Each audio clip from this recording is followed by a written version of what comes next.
مولانا طارق جمیل صاحب فتوا ما اوریدله کنه مې اوریدلی نو فتوا واوري په سود فتوا ورکړې ده چې سود ورکول دا جایز دي نو واوري فتوا मतलब इतने तो पैसे होते नहीं हम लोगों के पास कि हम सारी पेमेंट कर दें और लेकिन सूद देने से काम हराम नहीं होता, हाय हाय लेने से हराम होता। ये बात समझो, सूद देना भी गुनाह है और सूद लेना भी गुनाह है, लेकिन काम हराम हो जाए काम بډیر سنوي ما خو یو دا دی او زوی په دبره وضاحت کړی دی د سود دبره وضاحت کړی دی چې دا د الله او د الله د رسول سره خلک جنگي او په جنگ باندې خلک ورولي مخکې به داسې وه چې دی به د الله او د بندګانو په منځ کې صلح کوله اوس د الله او د بندګانو په منځ کې دی چې کوم دی هغه توړ راولي الله نه دا خلک لرې کوي په سود باندې د فتوا ورکړې ده چې یاره سود ورکول چې کوم دی د سره کار نه حرامېږي بله خبره دا ده چې زوی پې د بره وضاحت کړی دی چې یاره داسې و هغسې غرونه ایشتي دي چې یاره زما پلار چې کومه خبره کړې ده نو هغه صحیح ده دا په بهر ملک کې داسې قصه ده واغه خو بهرحال زمونږ دغه دا دی قاعده دا ده چې په باب د ربا کې شک د ربا حقیقت د ربا دی بس پاکه خبره ده ضروره په باب د ربا کې شک د ربا حقیقت د ربا ضروره مونږ شک نه دی شک هغه مونږ سود ګڼو مونږ وایو شک پکې کنه د سود شیبه پکې د دې نه ځان ساته چې کوم سستا شک کې اچي دا ما یریبک حدیث شریف کې راځي چې کوم شیز د شک کې اچي دا لري کوا شیبه د سود حرام ده نو ته څنګه سود حلاله او سود زبر تاسو ته په سود باندې یو څو احادیث مبارکه پیش کما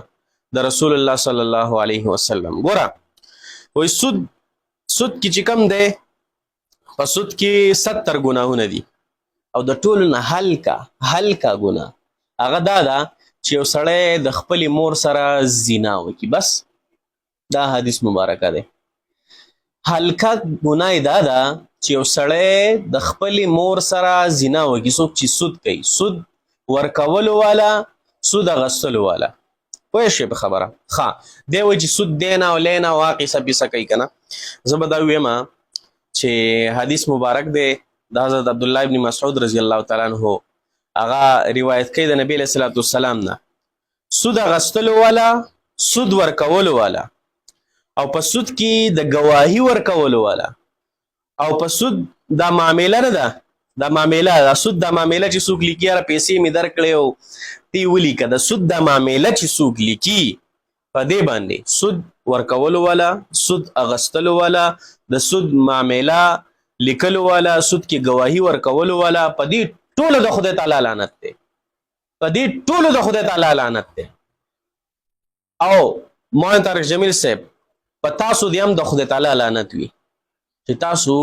سود جایز کوئ سود په معاشره کې جایز کوئ او بل حدیث ته وایي چې کوم ځای کې د نبی علیه السلام حدیث ته وایي چې کوم ځای کې سود او زنا عام شي نو رب العالمین د دې کلي د دې وطن د دې د هلاکت اجازت ورکوي دا هلاک کوي دا برباد کوي ختم کوي د مخ د ځمکې نه دا ختم کوي دی الله رسول فرمایي چې الله اجازت ورکوي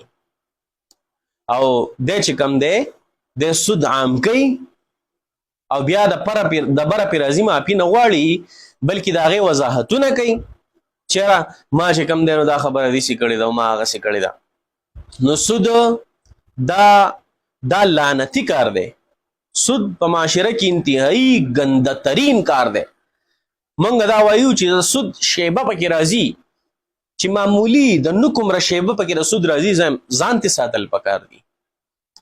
او دی د سود اجازت ورکوي چې تاسو چې کوم دی نو سود دینا او لینا او دې سره کار نه حرامېږي او دې سره دا کېږي او دغه کېږي هیلې وله ګوري نو موږ وایو چې سود دا ناسور دی زمونږ د معاشرې دپاره سودخور سړی د خدای تعالی به دي شي سودخور سړی د الله د رسول به دي شي سودخور سړی دا به چې چا کې ایمانی دا غبه بدی شي. او مولانا طارق جمیل صاحب دا خبره واوره چې په چا کې ذره بره ایمانی انشاءالله په دې خبره به ته د بدترین سپین هم زیات بدی شي ځکه چې د سود اجازت دی ورکړی